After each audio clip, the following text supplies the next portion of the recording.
जय हिंद दोस्तों, गुरु study channel में आपका स्वागत है।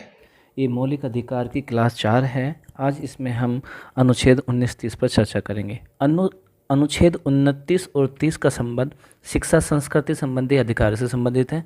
चलिए इस पर चर्चा करते हैं कि अनुच्छेद 29-30 क्या कहता है। देखिए, अनुच्छेद 29 क्या कह रहा है कि भारत के किसी भी भाग में रहने वाले नागरिक, कहाँ के? भारत के नागरिक जो हैं किसी भी भाग में रहे भारत के किसी भी अनुभाग को, यानी कि भारत के किसी भी भाग में रहने वाले नागरिक के किसी भी अनुभाग को जिसकी अपनी बोली, भाषा, लिपि तथा संस्कृति को सुरक्षित रखने का अधिकार देता है। अनुच्छेद क्या कहता है? अनुच्छेद 29 कहता है कि भारत के लोग, जो भारत के नागरिक हैं, वो भारत के किसी भी भाग में रहते हैं, उन्हें अपनी बोली, भाषा, लिपि और संस्कृति को सुरक्षित रखने का अधिकार है भाई। इसी का अगला पॉइंट कहता है किसी भी नागरिक को राज्य के अंतर्गत आने वाले शैक्षणिक संस्थान या राज्य से सहायता प्राप्त संस्था में धर्म, जाति, भाषा के आधार पर प्रवेश से नहीं रोका जाएगा। यानी कि कहने का मतलब ये हुआ कि जो भारत का जो नागरिक है और राज्य के अंतर्गत आने वाले जो राज्य से मान्यता प्राप्त संस्थान है, शैक्षणिक संस्थान है, प्राइवेट संस्थान है, उनमें सहायता प्राप्त जो संस्थान है, उन्हें जाति, धर्म, भाषा के आधार पर उनके साथ कोई भी विभेद नहीं होगा और उन्हें उनमें प्रवेश से रोका नहीं जाएगा। इसका अगला पॉइंट कहता है किसी भी समुदाय के धार्मिक अधिकारों की सुरक्षा करने वाले प्रावधान, यानी किसी भी समुदाय के धार्मिक अधिकार को सुरक्षा करने वाले प्रावधान भी अनुच्छेद 29 के तहत हैं।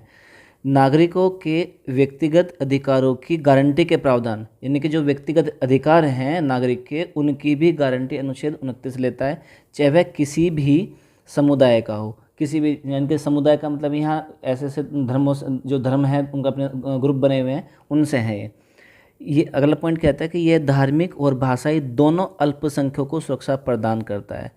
कैसे? यह धार्मिक और भाषाई अल्पसंख्यक, यानी कि अल्पसंख्यक का मतलब है जिनकी संख्या कम हो, चाहे वो धार्मिक आधार पर हो चाहे भाषा के आधार पर, उनकी सुरक्षा प्रदान करता है। नेक्स्ट है कि संविधान में अल्पसंख्यक को परिभाषित नहीं किया गया है।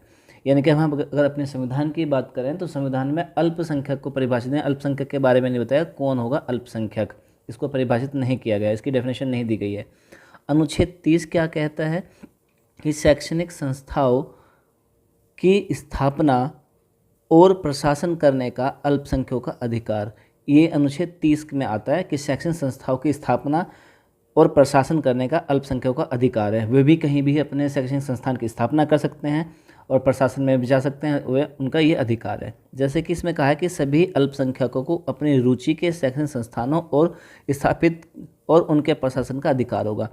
कोई भी अल्पसंख्यक वर्ग का व्यक्ति होगा, वह अपनी रुचि, जहाँ उसे पसंद है, उस शिक्षा संस्थान में, उस कॉलेज में, स्कूल में वो जो है पढ़ सकता है और स्कूलों की स्थापना भी कर सकता है और उन पर जो है वहाँ चलाने का भी प्रावधान किया गया है।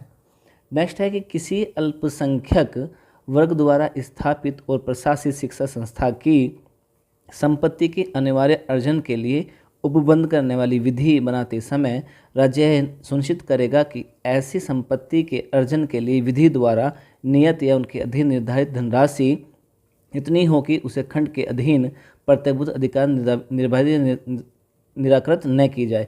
मतलब कि जब कोई जो अल्पसंख्यक वर्ग अपना कोई संस्था बनाते हैं और फिर राज्य से पोषित है, कोई पैसा है, तो उन्हें खंडित नहीं करना जाएगा, उनको जो है बनाने की अनुमति देगी। ये किसके अनुसार हुआ कि 44वें संविधान संशोधन के तहत हुआ है ये।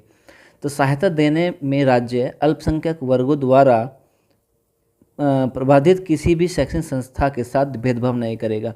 वो मतलब कि अगर वो अल्पसंख्यक राज्य का, यहाँ राज्य को निर्देश दिया गया है कि राज्य अगर अल्पसंख्यकों के साथ में उनको मान्यता दे रहा है तो किसी दूसरे वर्ग के संस्थान में भी भेदभाव नहीं करेगा, वो दोनों को इक्वलेंट समझेगा।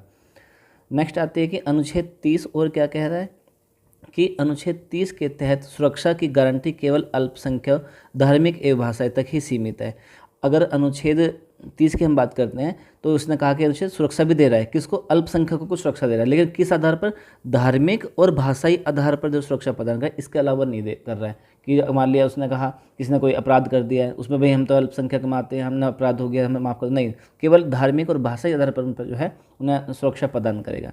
अनुच्छेद 30 और क्या कह रहा है कि अल्पसंख्यकों यानी कि धार्मिक एवं भाषाई की सुरक्षा का विस्तार नागरिकों के किसी अन्य अनुभाग के लिए नहीं है। अल्पसंख्यक धार्मिक एवं भाषा की सुरक्षा का विस्तार नागरिकों के किसी अन्य अनुभाग, किसी और विभाग में नहीं है, प्रावधान केवल इसी आधार पर माना जाएगा उनको।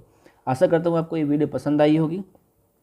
लाइक करें, शेयर करें, सब्सक्राइब करें और मिलते हैं एक नई वीडियो के साथ। जब तक के लिए जय हिंद, जय भारत।